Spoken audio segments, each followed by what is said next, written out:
Hello everyone, welcome to home science classes. Home science classes में आपका स्वागत है। कैसे हैं आप? आशा करती हूँ अच्छे होंगे, खुश होंगे, मस्त होंगे और पढ़ाई कर रहे होंगे। आपको पता है कि हम डिस्कस कर रहे हैं टेक्सटाइल को। टेक्सटाइल में भी जो कल हमने डिस्कस किया था, वो किया था कुछ डाइंग के चैप्टर से, कुछ प्रिंटिंग था, कुछ आपके ड्राई क्लीन, दाग, धब्बे, इन्हीं सब से रिलेटेड क्वेश्चन थे आपके।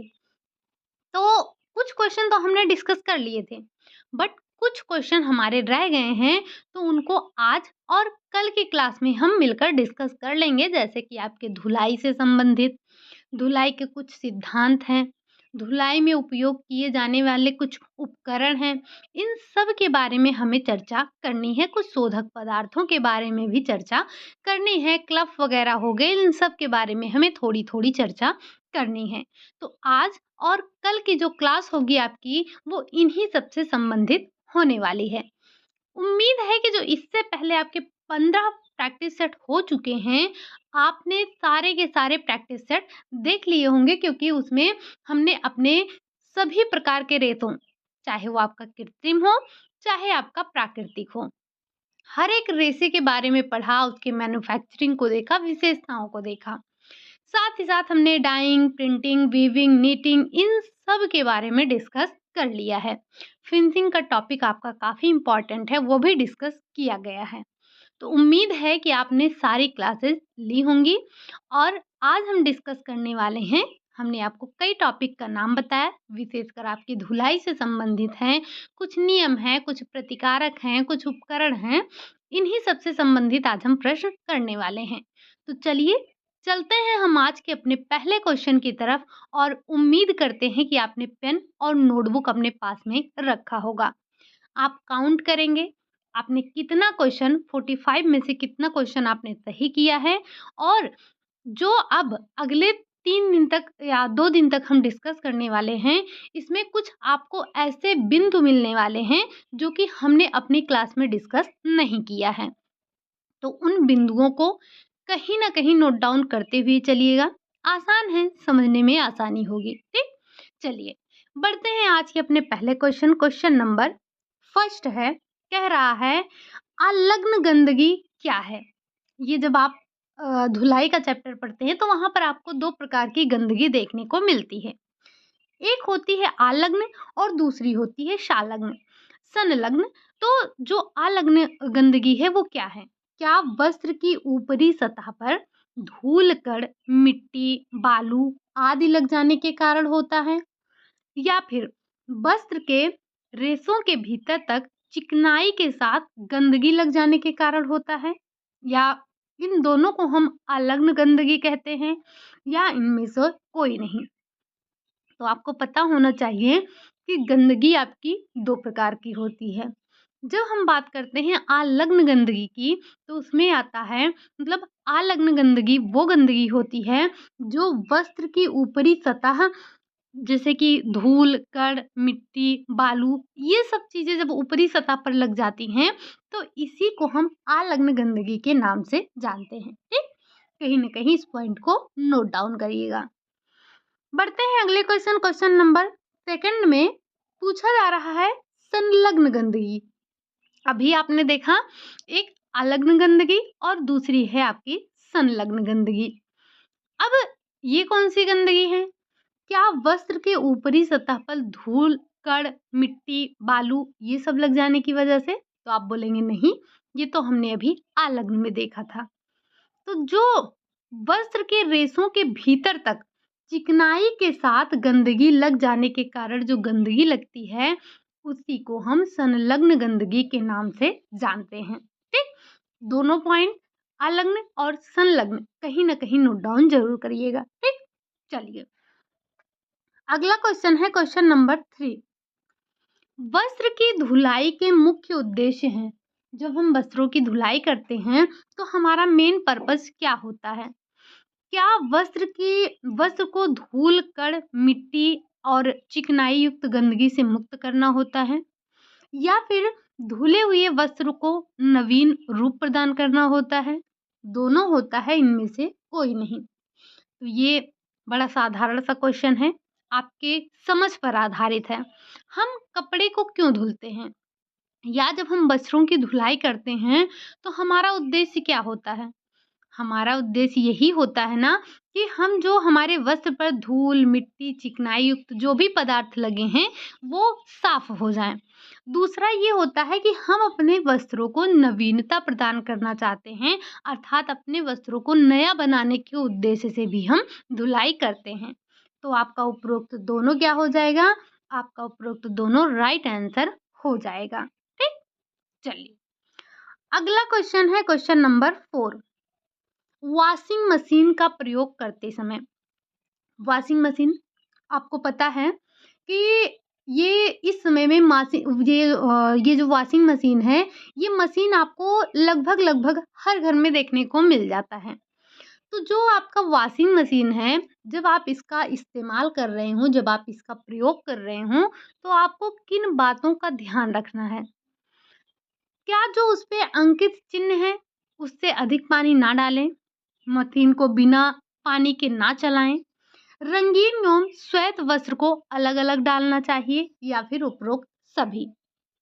तो जब भी आप वॉशिंग मशीन में कपड़ा धुलें या वॉशिंग मशीन का इस्तेमाल करें, तो आपको इन सारी बातों का ध्यान रखना है। जो आपको उसपे एक अंकित चिन्ह होता है, अंकित किया होता है कि आप इस लेवल से ऊपर पानी नहीं डालेंगे, तो आपको अंकित चिन्ह से ज़्यादा पानी नहीं डालना है। बिना पानी के मशीन को नहीं चलाना है। अगर आपके मशीन में पानी नहीं है, तो आप उसको स्विच उसकी ऑन मत करिए, उसको चलाइए मत। साथ ही साथ जो भी आपके वस्त्र हैं, अगर रंगीन हैं उनको अलग रखिए, अगर सफ़ेद हैं उनको अलग रखिए। तो हमें रंगीन वस्त्रों को, सफ़ेद वस्त्रों को अलग-अलग धुलना है। अदरवाइज़ होता क्या है कि हमारे सफ़ेद कपड़ों पर भी रंग लग जाता है, हमारे कपड़े खराब हो जाते हैं। या आपने देखा होगा कुछ हमारे कपड़ों पर कच्चे रंग होते हैं, जैसे हमने लाल, पीला, नीला, काला सब एक साथ धुल दिया, तो उससे भी हमारे कपड़े खराब हो जाते हैं। तो हमें कोशिश ये करनी चाहिए कि जैसे अलग-अलग रंग वाले कपड़ों को अलग-अलग धुलना चाहिए, ठीक? अगला क्वेश्चन है क्वेश्चन नंबर 5। कह रहा है सक्शन वॉशर से धुलाई की जाती है। सक्शन वॉशर ये आपका एक धुलाई का उपकरण होता है। तो इससे हम धुलाई कैसे करते हैं? क्या दबाव डालकर धुलाई करते हैं? क्या घर्षण के द्वारा धुलाई करते हैं? क्या गूँथना और निचोड़ना के थ्रू हम धुलाई करते हैं या फिर उपरोक्त सभी? सक्शन वॉशर, अगर आपके पास बुक होगी, कोई भी बुक होगी, आप उसमें देखेंगे तो आपको वहाँ पर वॉशिंग मशीन, सक्शन वॉशर सब कुछ देखने को मिल जाएगा। हम अपने कपड़ा धुलने के लिए कई प्रकार के उपकरणों का इस्तेमाल करते हैं। उसमें आपसे पूछा भी जाता है, हम मग का इस्तेमाल करते हैं, हम टब का इस्तेमाल करते हैं, वो हम स्क्रबर का इस्तेमाल करते हैं, हम ब्रश का इस्तेमाल करते हैं, डिटर्जेंट तो ख़ैर आपका होता ही होता है। तो जो सक्शन वॉशर होता है, इसके थ्रू हम दबाव डालकर अपने वस्त्रों की धुलाई करते हैं, ठीक? किस पर काम करता है? तो ये दबाव पर काम करता है। अगला क्वेश्चन है क्वेश्चन नंबर 6। हाथों से हल्का दबाव डालकर वस्त्र की धुलाई की जाती है। क्या चूसड़ द्वारा, क्या घर्षण द्वारा, क्या गूंथना एवं निचोड़ना द्वारा या फिर इनमें से कोई नहीं? इस पॉइंट को भी थोड़ा ध्यान रखेंगे कि जब हम हाथों से हल्का दबाव डालकर धुलाई करते हैं, तो इसी को हम गूंथना और निचोड़ना के द्वारा भी कहते हैं या गूंथना और निचोड़ना भी कहते हैं, ठीक? अगला क्वेश्चन है क्वेश्चन नंबर 7। नम करना आवश्यक होता है किसको? क्या सूती और लिनन वस्त्रों को, क्या रेशमी और ऊनी वस्त्रों को, रेयॉन को या फिर ताप सुनम्य को? तो ध्यान रखेंगे जो हमारे लिनन और सूती वस्त्र होते हैं, इनको हमें नम करने की आवश्यकता होती है। अगला क्वेश्चन है क्वेश्चन नंबर 8। दाग को छुड़ाने के लिए प्रयुक्त किया जाता है। जब आपके कपड़ों पर दाग धब्बे लग जाते हैं, तो हम उनको छुड़ाने के लिए किसका इस्तेमाल करते हैं?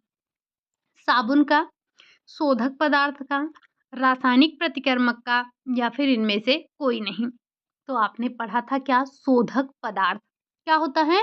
तो दाग धब्बों को छुड़ाने के लिए, जो आपके वस्त्रों में दाग धब्बे लगे हैं, उनको छुड़ाने के लिए आप किसका इस्तेमाल करते हैं? तो हम शोधक पदार्थ का इस्तेमाल करते हैं। और थियरी के क्लास में आपने शोधक पदार्थ पढ़े थे, कौन-कौन से शोधक पदार्थ होते हैं, ठीक? अगला क्वेश्चन है क्वेश्चन नंबर 9। अगर जो आप ये प्रैक्टिस सेट करते हैं, अगर आपको कोई टॉपिक ऐसा लगता है कि हमने पढ़ा नहीं है, हमें समझ में नहीं आ रहा है, तो एक बार जाकर थियरी की क्लासेस ज़रूर देखिएगा, आपको काफ़ी हेल्प मिलेगी। हम बात कर लेते हैं क्वेश्चन नंबर 9 की। तो घर्षण द्वारा धोने की विधि का इस्तेमाल करना चाहिए। हम घर्षण के द्वारा किन कपड़ों को धुलते हैं? क्या जो कमज़ोर रेशे वाले होते हैं, या जो हल्के रेशे, अर्थात कमज़ोर और हल्के को हम एक में रखते हैं तो हल्का रेशा है, मजबूत और मोटे रेशे को, या जो कम मैले-कुचैले वस्त्र हैं उनको। तो घर्षण के थ्रू हम उन्हीं वस्त्रों को धोते हैं जो कि मजबूत हों, मोटे हों और अधिक मैले-कुचैले हों। कमज़ोर जो रेशे हैं, अगर आप उनको रगड़ के द्वारा धुलेंगे, रगड़ से उनकी धुलाई करेंगे, तो वो रेशे जो हैं आपके कमज़ोर हैं, टूट जाएँगे, आपका वस्त्र खराब हो जाएगा, फट भी जाएगा।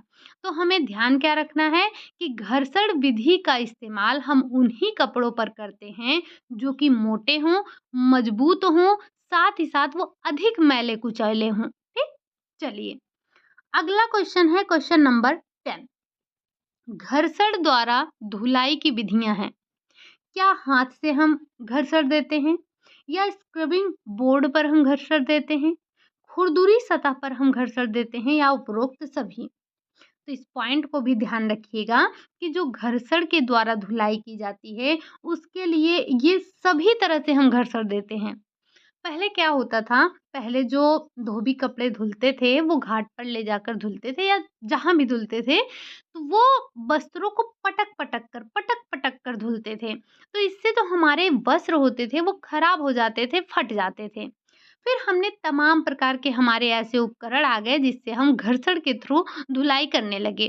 अब हाथ से भी हम घर्षण देते हैं, जैसे ये आप सभी ने इस्तेमाल किया होगा। क्या? कि जैसे जब हम शर्ट धुलते हैं तो क्या करते हैं, जो शर्ट का कॉलर है, जो गले पे हम कॉलर पर पहनते हैं, जो कॉलर होता है शर्ट पे, उसको घर्षण के थ्रू धुलते हैं।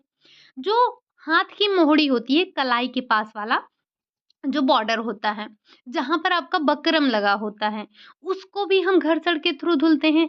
पूरे कपड़े को तो हम घर्षण से नहीं धुलते हैं, लेकिन हाथ से कुछ घर्षण की धुलाई करते हैं। साथ ही साथ हम स्क्रबिंग बोर्ड का भी इस्तेमाल करते हैं, उस पर भी अपने वस्त्रों को रगड़ कर धुलते हैं। खुरदुरी सतह पर भी हम रगड़ कर धुलाई करते हैं, ठीक? लेकिन ध्यान रखिएगा, जो हमारे कमज़ोर रेशे हैं, जो हमारे कमज़ोर वस्त्र हैं, हल्के वस्त्र हैं, उनको अगर हम रगड़ के साथ धुलेंगे तो वो फट जाएँगे, ठीक? तो ये एक कॉमन सेंस वाला क्वेश्चन है, हमारी समझ पर आधारित है कि किन कपड़ों को हम घर्षण के थ्रू धुल सकते हैं, नहीं धुल सकते हैं, ये हमें पता है ना? चलिए, अगला क्वेश्चन है question number 11। Suction washer. Suction washer से धुलाई की जाती है। क्या मोटे, रुक्ष और भारी वस्त्रों को? क्या जो नरम है, कोमल है, सूक्ष्म रचना के रेशमी वस्त्र हैं, उनको धुलते हैं? या फिर उपर्युक्त दोनों को, या इनमें से कोई नहीं? तो अगर आपने कभी अपनी बुक उठाकर देखी होगी तो उसमें आपको एक सेक्शन वॉशर मिलता है। कुछ इसी तरह का होता है, ये कटोरी नुमा होता है, कुछ ऐसे ही होता है, इसमें छिद्र टाइप का होता है। तो इसी से हम वस्त्रों को धुलते हैं, और हम इसका प्रयोग हर प्रकार के वस्त्र पर कर सकते हैं, चाहे आपका वस्त्र मोटा हो, रुक्ष हो, भारी हो, या फिर आपका जो वस्त्र है वो कोमल हो, नरम हो, सूक्ष्म हो, पतली रचना वाला हो, रेशमी वस्त्र हो, इन सभी को हम सक्शन वॉशर के थ्रू धुल सकते हैं। तो उपरोक्त दोनों आपका राइट आंसर हो जाएगा, ठीक? चलिए, उम्मीद है कि ये जो आपके धुलाई के उपकरण हैं आपको समझ में आ रहे होंगे, ठीक? अगला क्वेश्चन है क्वेश्चन नंबर 12। बेलनाकार वॉशिंग मशीन उपयुक्त है किसके लिए? क्या ये व्यापारिक धुलाई की दुकान के लिए अच्छा है, या हमें घरेलू उपभोग के लिए अच्छा है, या दोनों, या फिर कोई नहीं? तो जब आप बेलनाकार की बात करते हैं, बेलनाकार वॉशिंग मशीन की, तो ये आपके घरेलू स्तर के लिए नहीं बल्कि व्यापारिक धुलाई के दुकानों के लिए अच्छा होता है। हम व्यापारिक तौर पर इसका उपयोग करते हैं। ठीक? अगला क्वेश्चन है क्वेश्चन नंबर 13। रिंगर का उपयोग किया जाता है।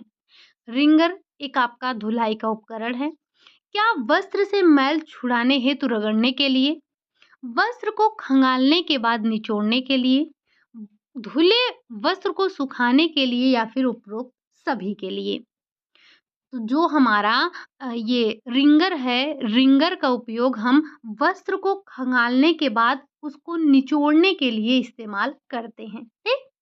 चलिए अगला क्वेश्चन, क्वेश्चन नंबर 14। बुने हुए वस्त्र को सुखाया जाता है।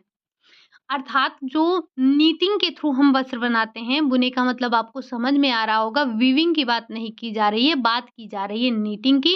अर्थात जो आपके, अगर हम ये बोलेंगे जो आपके ऊनी कपड़े हैं, उनको हम कैसे, यहाँ पर नीटिंग है तो नीटिंग ही समझिएगा, बुना भले है तो वो नीटिंग ही लिखा है। क्या धूप में लटका कर सुखा देना चाहिए? क्या इसे छायादार, हवादार स्थान में हैंगर में टांग कर सुखाना चाहिए? चौरस स्थान पर सुखाना चाहिए या फिर चौरस स्थान पर पूर्व में बने ड्राफ्टिंग पर फैलाकर? तो कल भी हमने आपको एक चीज बताया था कि जब भी आप अपने ऊनी कपड़ों को धुलिएगा तो उसे कभी भी वॉशिंग मशीन में मत धुलिएगा। हाथ से धुलेंगे तो ज़्यादा बेहतर रहेंगे, उसकी फिटिंग जो है वो खराब नहीं होगी। साथ ही साथ इनको सुखाने के लिए आपको टांगने की, चाहे हैंगर हो या फिर जो ये एक रस्सी बाँध दी जाती है, तार बाँध दिया जाता है जिस पर हम कपड़े को लटका कर फैलाते हैं, वो भी नहीं अच्छा होता है। अच्छा क्या है? अच्छा ये है कि आप अपने कपड़े को चौरस स्थान पर जो पूर्व में बने ड्राफ्टिंग हैं, उन पर फैलाना चाहिए। ठीक? अगला क्वेश्चन है क्वेश्चन नंबर 15। सफ़ेद सूती वस्त्र को धूप में सुखाने से क्या होगा?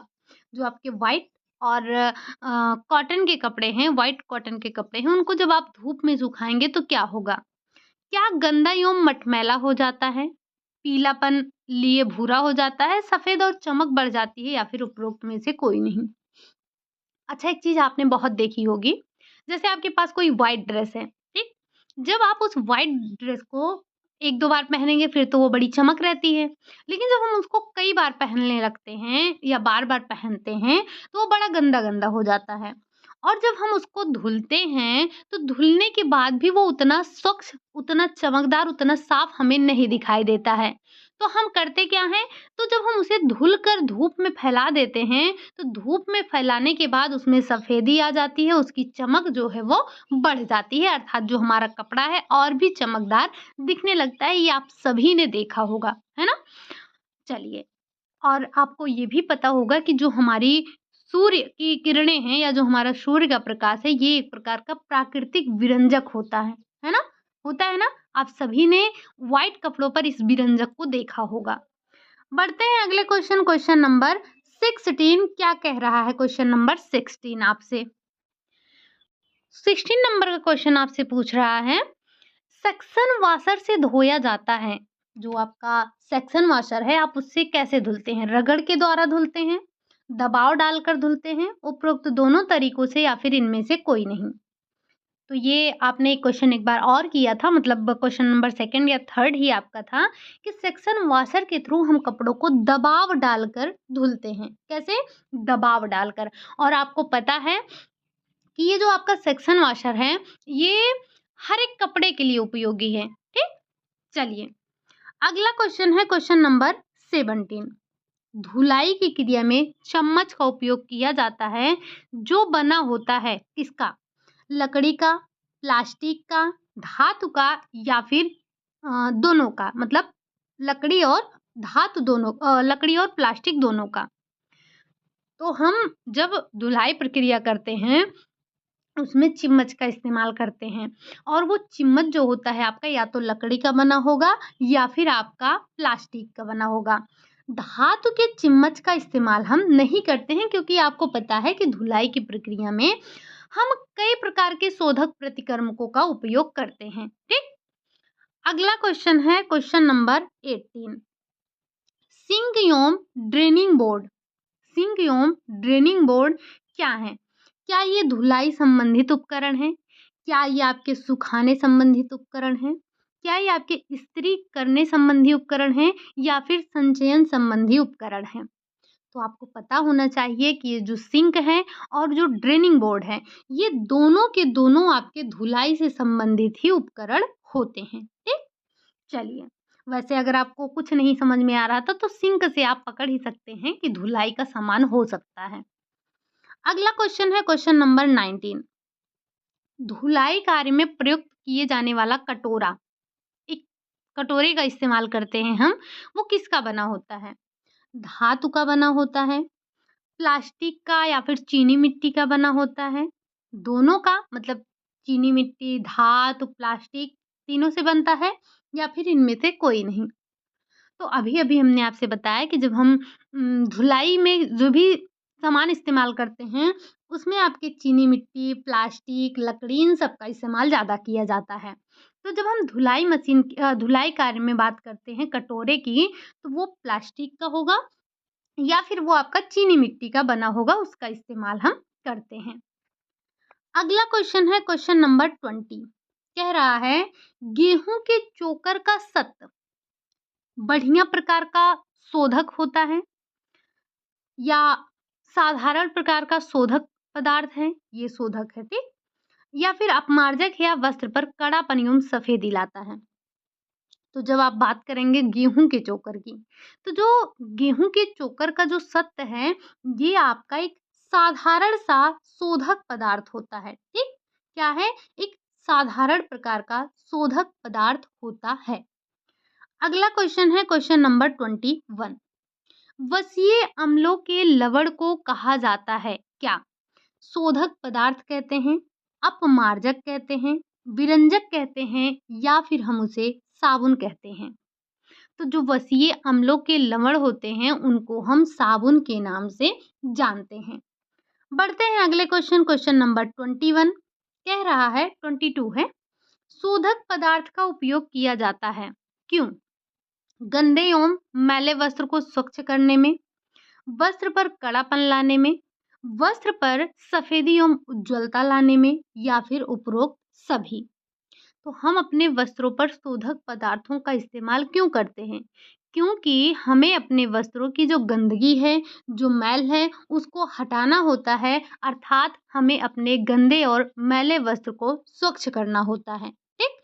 अगर हम गंदे, मैले, कुचैले वस्त्र पहनेंगे, तो इससे भी तमाम प्रकार की बीमारियां उत्पन्न होंगी, हमारा स्वास्थ्य खराब होगा, हमारा स्वास्थ्य खराब होगा, तो आपको पता है कि धीरे-धीरे सारी चीजें बिगड़ती चली जाती हैं। हम बढ़ते हैं क्वेश्चन नंबर 23 की तरफ। कह रहा है, गरम विधि से तैयार साबुन है, क्या कठोर होता है? क्या मृदु एवं नरम होता है? दोनों होता है या फिर इनमें से कोई नहीं? सबसे पहले समझिए ये कि जो हम साबुन तैयार करते हैं, ये दो विधियों से तैयार करते हैं। एक आपका होता है ठंडा और एक होता है गरम। आपको बताना है कि जब हम गरम विधि से साबुन को तैयार कर रहे हैं, तो जो इससे साबुन प्राप्त होगा वो कैसा होगा? तो गरम विधि से तैयार साबुन आपका कठोर होता है। कैसा होता है? गरम विधि से तैयार साबुन आपका कठोर होता है। अगला क्वेश्चन है क्वेश्चन नंबर 24। ठंडे विधि से तैयार साबुन कैसा होगा?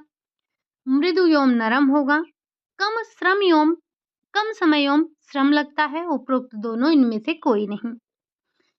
जब हम बात करेंगे ठंडे विधि से तैयार साबुन की, तो ठंडे विधि से जो तैयार किया जाएगा साबुन, वो आपका मृदु और नरम होगा।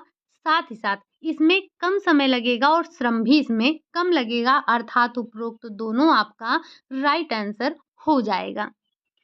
अगला क्वेश्चन है क्वेश्चन नंबर 25। कह रहा है, साबुन निर्माण में मुख्य चरण होते हैं। साबुन निर्माण के कितने चरण होते हैं? 2, 3, 4, 5। तो साबुन निर्माण के यही 2 चरण होते हैं। ठीक? अगला क्वेश्चन है क्वेश्चन नंबर 26। आपको बताना है, उत्तम प्रकार के अपमार्जक हैं कौन? जो क्षार रहित होता है, जो वसा सहित होता है, जो कठोर जल में क्रियाशील नहीं होता है या फिर उपरोक्त सभी। तो हम उत्तम प्रकार का या अच्छा अपमार्जक उस अपमार्जक को कहेंगे जो क्षार रहित होता है। कैसा होता है? जो आपका क्षार रहित होता है। ठीक। अगला क्वेश्चन है क्वेश्चन नंबर 27। क्वेश्चन नंबर 27 क्या कह रहा है? आपको ये बताना है कि जब हमारा वस्त्र बहुत ज़्यादा गंदा होता है, तो अत्यधिक गंदे वस्त्र को धोने के लिए आप किसका इस्तेमाल करते हैं? क्या चोकर का सख्त इस्तेमाल किया जाता है, रीठा किया जाता है, पैराफिन किया जाता है या फिर सिकाकाई इस्तेमाल किया जाता है? ध्यान रखिएगा, चाहे हम बात करें चोकर की, रीठा की या फिर सिकाकाई, तो ये आपके साधारण शोधक पदार्थ होते हैं। इनसे हम बहुत ज़्यादा गंदगी आदि नहीं हटा सकते हैं।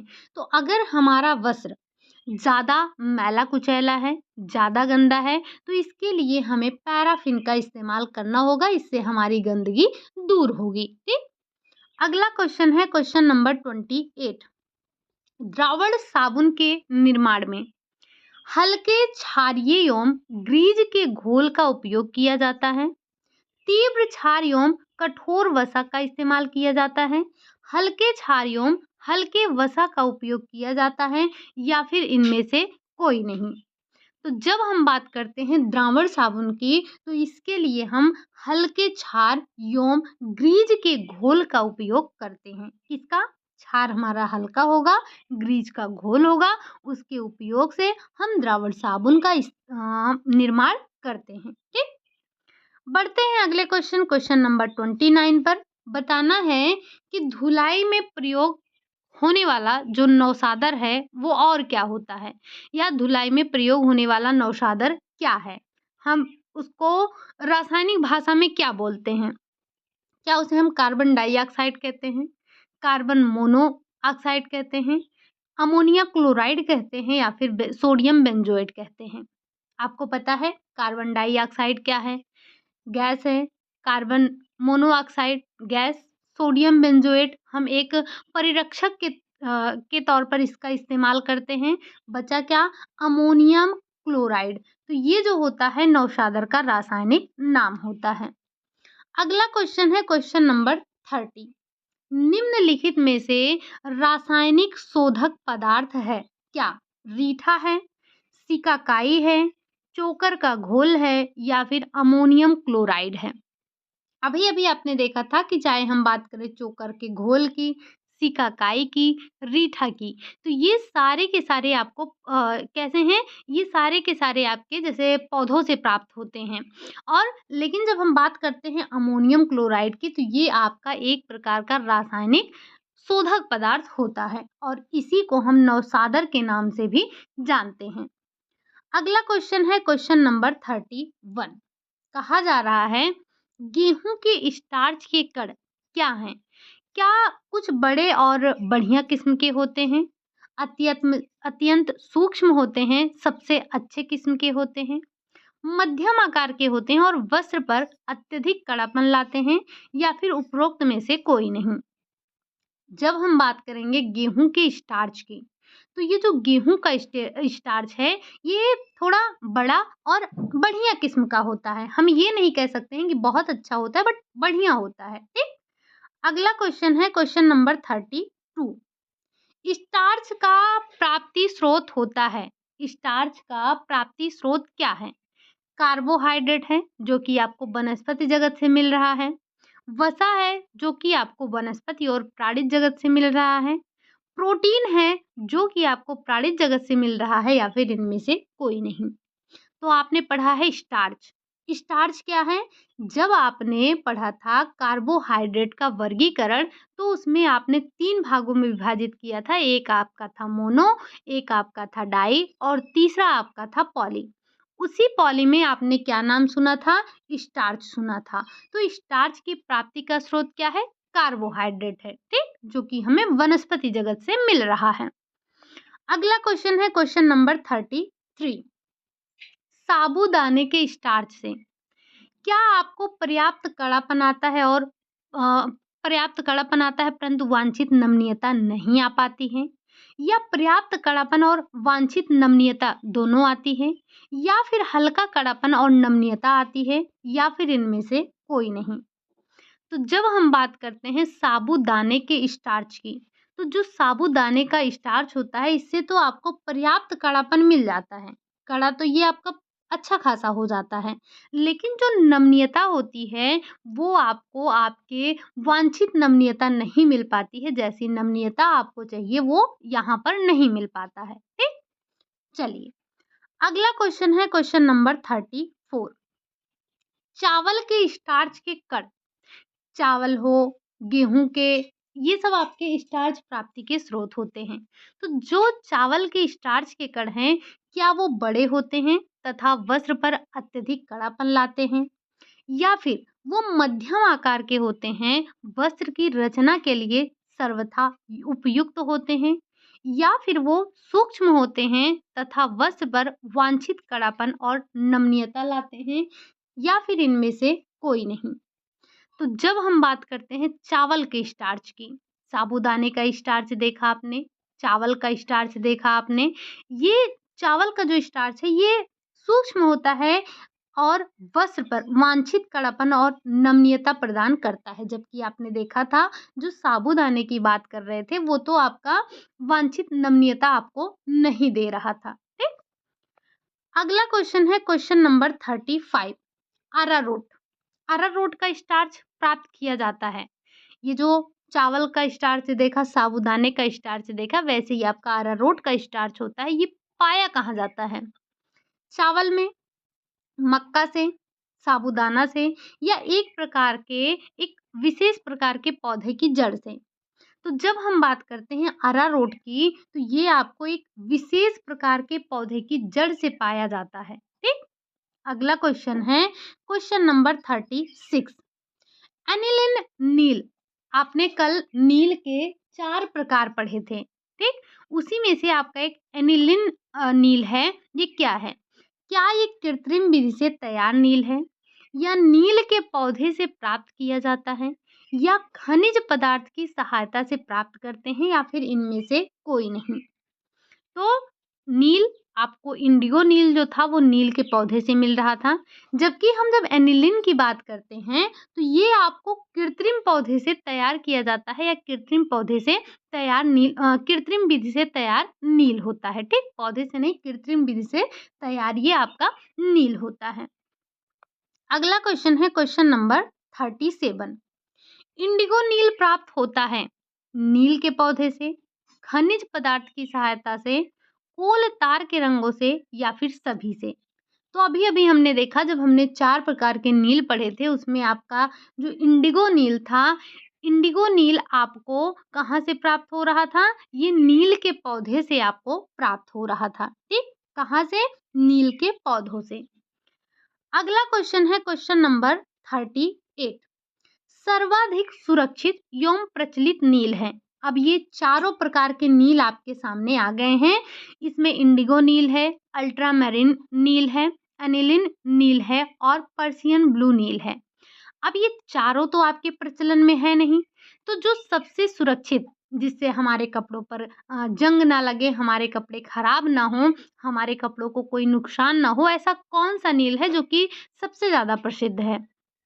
क्या वो इंडिगो है, क्या वो अल्ट्रामैरीन है, एनिलीन है, या फिर वो आपका पर्शियन ब्लू है? तो ये जो आपका अल्ट्रामरीन नील है ये सबसे सुरक्षित और सबसे प्रचलित नील की श्रेणी में आता है, सबसे लोकप्रिय भी है। अगला क्वेश्चन है क्वेश्चन नंबर 39। पर्शियन ब्लू के बारे में आपको बताना है। ये जो आपका पर्शियन ब्लू होता है ये किससे बना होता है? क्या पोटेशियम फेरोसाइनाइड एवं आयरन सल्फेट का निर्माण मिश्रण होता है, या फिर ये बेरियम सल्फेट तथा कॉपर सल्फेट का मिश्रण होता है, या फिर ये सोडियम सल्फेट, कोयला, सोडा ऐश, इन सब का मिश्रण होता है, या फिर इनमें से कोई नहीं? तो शायद ये आपने पहले भी देखा था, जब हम बात करते हैं किसकी? पर्शियन ब्लू की। तो ये जो आपका पर्शियन ब्लू होता है ये पोटेशियम फेरोसाइनाइड और आयरन सल्फेट का मिश्रण होता है। इन दोनों को मिलाकर हम पर्शियन ब्लू का निर्माण करते हैं। ठीक, अगला क्वेश्चन है क्वेश्चन नंबर 40 कह रहा है नील का उपयोग किया जाता है। क्या आप इसे रंगीन वस्त्रों पर इस्तेमाल करते हैं? सफ़ेद वस्त्र पर इस्तेमाल करते हैं? क्रीम रंग के वस्त्र पर इस्तेमाल करते हैं या हम सभी पर कर लेते हैं? तो ये चीज़ हमने आपको कई बार बताया है कि जब हम नील का उपयोग करते हैं, तो ये सामान्यतः सफ़ेद कपड़ों पर ही इसका इस्तेमाल किया जाता है। किस पर? सफ़ेद कपड़ों पर और ख़ास तौर पर जो आपके लिनन और कॉटन के वस्त्र हैं, उन पर इस्तेमाल करते हैं या फिर जो आपके मिलावटी वस्त्र हैं, मिश्रित वस्त्र हैं, उन पर इस्तेमाल करते हैं। ठीक? अगला क्वेश्चन है क्वेश्चन नंबर 41 कठोर जल में साबुन का झाग क्या होता है? नहीं बनता है, देरी से बनता है, शीघ्रता से बनता है या फिर कोई फ़र्क नहीं पड़ता है। जब आप जल की बात करते हैं, तो जल में कठोरता आपको मिलती है। तो ये जो अगर जल में कठोरता है, तो जब आप साबुन घोलेंगे, तो इससे क्या होगा?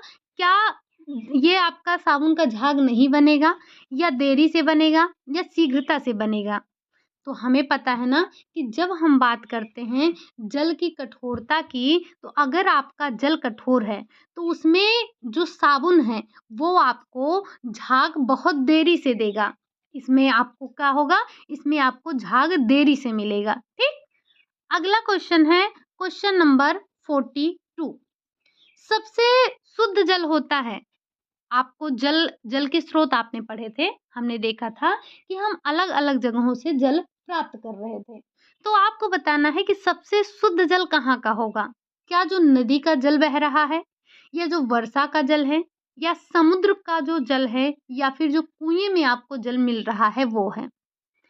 तो अगर हम सबसे शुद्ध जल की बात करेंगे, तो वर्षा का जल जो होता है, ये सबसे शुद्ध जल के अंतर्गत आता है। कौन-सा जल? वर्षा का जल। नदी का, समुद्र का, कुएँ का जल आपका शुद्ध नहीं होता है। सबसे शुद्ध जल आपका जो होता है, वो वर्षा का ही होता है। अगला क्वेश्चन है क्वेश्चन नंबर 43 क्वेश्चन नंबर 43 कह रहा है, जल की अस्थायी कठोरता होती है। आपने पढ़ा था जल की अस्थायी कठोरता और जल की अस्थायी कठोरता। तो जब हम बात करेंगे जल की अस्थायी कठोरता की तो वो कैसे होता है? जल में कैल्शियम तथा मैग्नीशियम के बाइकार्बोनेट घुलने के कारण, जल में कैल्शियम तथा मैग्नीशियम के क्लोराइड एवं सल्फेट घुलने के कारण, दोनों के कारण या फिर इनमें से कोई नहीं।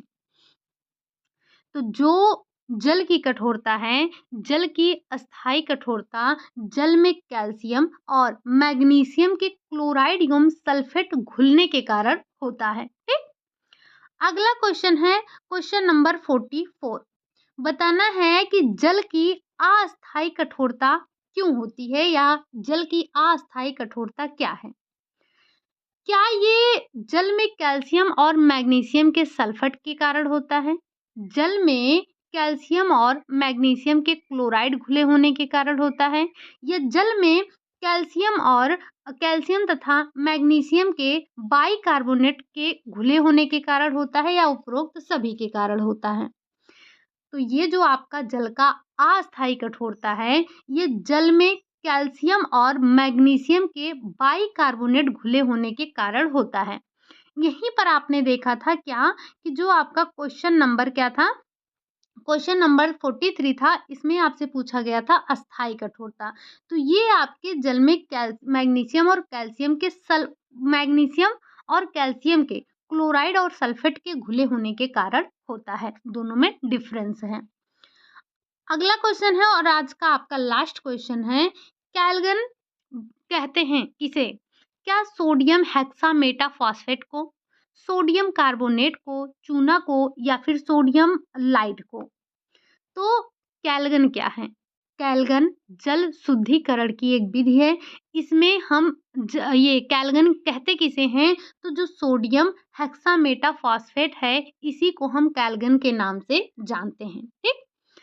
ये थे आज के आपके 45 क्वेश्चन। उम्मीद है कि काफ़ी कुछ आपने नया इसमें देखा। हो सके तो उसे कहीं न कहीं नोट डाउन करिएगा और इसी से संबंधित कल भी आपको प्रश्न मिलने वाले हैं, तो वहाँ भी आपको कुछ नया ही देखने को मिलेगा।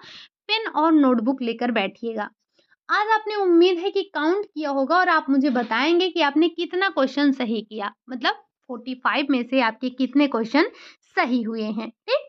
बाकी अगर जो भी आपसे क्वेश्चन पूछा गया होगा, उसका आंसर दीजिएगा। आई थिंक आज हमने ज़्यादा क्वेश्चन आपसे नहीं पूछे हैं। फिर भी सेशन आपको कैसा लगा? अगर अच्छा लगा हो तो लाइक करिएगा, चैनल पर पहली बार आए हैं तो सब्सक्राइब करिएगा। आप थ्योरी की क्लासेस ज़रूर लीजिएगा, आपकी सारी थ्योरी की क्लासेस हो चुकी हैं। जब आप एक बार थ्योरी की क्लासेस लिए रहेंगे तो प्रैक्टिस करना आसान होगा और मार्केट से कोई ना कोई प्रैक्टिस सेट ज़रूर ले लीजिए क्योंकि प्रैक्टिस सेट लगाना बहुत ज़रूरी है, ठीक? चलिए फिर आज के लिए यही इतना रखते हैं, मिलते हैं नेक्स्ट क्लास में, तब तक के लिए खुश रहिए, मस्त रहिए और पढ़ाई करते रहिए और रिवीजन ज़रूर करिए, ठीक? Bye bye, take care.